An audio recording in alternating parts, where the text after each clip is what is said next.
പാലക്കാട് ഷൊർണൂർ നഗരസഭയിലെ കൗൺസിലേഴ്സ് പരസ്പരം ചോദിച്ചു. അയൽവാസിയുടെ പൂവൻ കോഴി കൂവുന്നത് കാരണം തനിക്ക് ഉറക്കം കിട്ടുന്നില്ല എന്നാണ് ഒരു വീട്ടമ്മയുടെ പരാതി. അതാണ് കൗൺസിൽ മുഖത്തോട് മുഖം ചോദിച്ചത്. നമുക്ക് എന്ത് ചെയ്യാൻ പറ്റും? കോഴിയല്ലേ കൂവുന്നത്.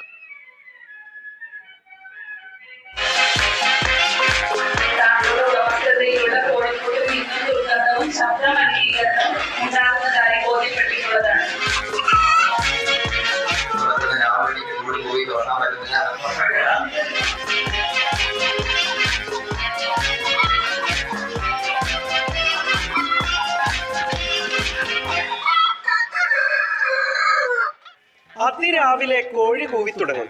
ഇതുമൂലം ശരിയായ ഉറക്കം കിട്ടുന്നില്ല. കൂട് വൃത്തിയായി സൂക്ഷിക്കുന്നുമില്ല. ഇതൊക്കെയാണ് കാരക്കാട് വാർഡ് കൗൺസിലർക്ക് മുന്നിലെത്തിയ വീട്ടമ്മയുടെ പരാതി. കൂട് വൃത്തിയാക്കുന്ന കാര്യം നഗരസഭ ആരോഗ്യ വിഭാഗം ഏറ്റെടുത്തു. അപ്പോഴും പ്രശ്നം കോഴിയുടെ കൂവലാണ്.